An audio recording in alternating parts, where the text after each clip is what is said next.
বাসার অবহেলিত 2 টুকরো পাউরুটি দিয়ে আজকে আমি একটা নাস্তার রেসিপি তোমাদের সাথে শেয়ার করব। আসলে বাসায় অনেক সময় দেখা যায় পাউরুটি নিয়ে আসলে লাস্টে যে পাউরুটিগুলো থাকে এগুলো একদম বাসাতে বসে ঝিমাচ্ছে, কেউই খাচ্ছে না। তো ভাবলাম এই পাউরুটি দিয়ে এমন একটা রেসিপি তৈরি করে দিই সন্ধ্যার নাস্তায়, যাতে ছোট বড় সবাই খুশি হয়ে যায়। তো আজকে আমি পাউরুটি দিয়ে নাস্তাটা করতে আমার শুধু 2টা সেদ্ধ আলুর প্রয়োজন হবে। তো আমি 2টা সেদ্ধ আলু নিয়েছি, তারপর হাত দিয়ে ভালো করে চটকিয়ে নেব।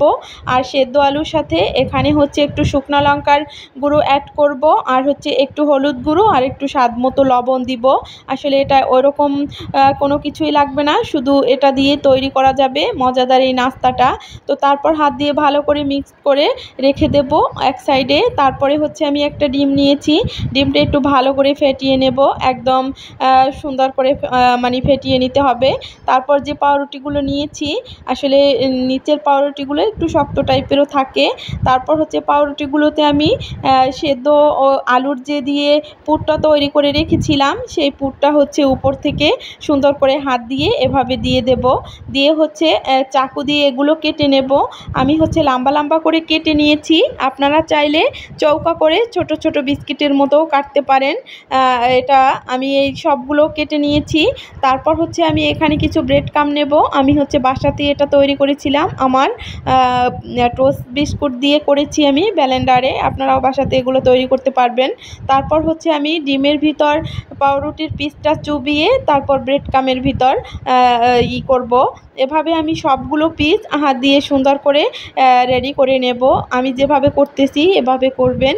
আর এই ব্রেড ক্রাম্বটা বাসাতে তৈরি করাই ভালো, একদম সহজে বাজার থেকে যে টোস্ট বিস্কুটগুলো নিয়ে আসি ওগুলো দিয়ে করা যাবে।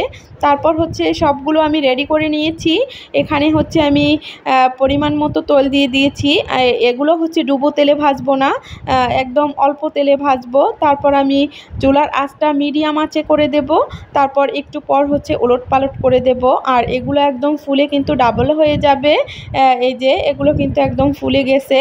আর এই নাস্তাটা হচ্ছে উপর সাইডটা একদম ক্রিস্পি থাকবে আর ভিতরটা হচ্ছে একদম সফট থাকবে। তো আস্তে আস্তে যখন কালার চলে আসবে তখন বুঝতে হবে যে এটা হয়ে গেছে। তো আমি এক এক করে সবগুলো উঠিয়ে নেব তেলটা ঝরিয়ে। তো এই যে কালারটা কিন্তু চলে আসছে আর একদম ক্রিস্পি হয়ে গেছে, একদম উপর সাইডটা দেখেন কত সুন্দর কালার চলে এসেছে আর একদম ক্রিস্পি, যেহেতু আলু দেওয়া এর জন্য। তো বাসাতে এভাবে একদম ঝটপট করে নাস্তাটা তৈরি করা যায়, ছোট থেকে বড় সবাই কিন্তু খেয়ে খুশি হবে।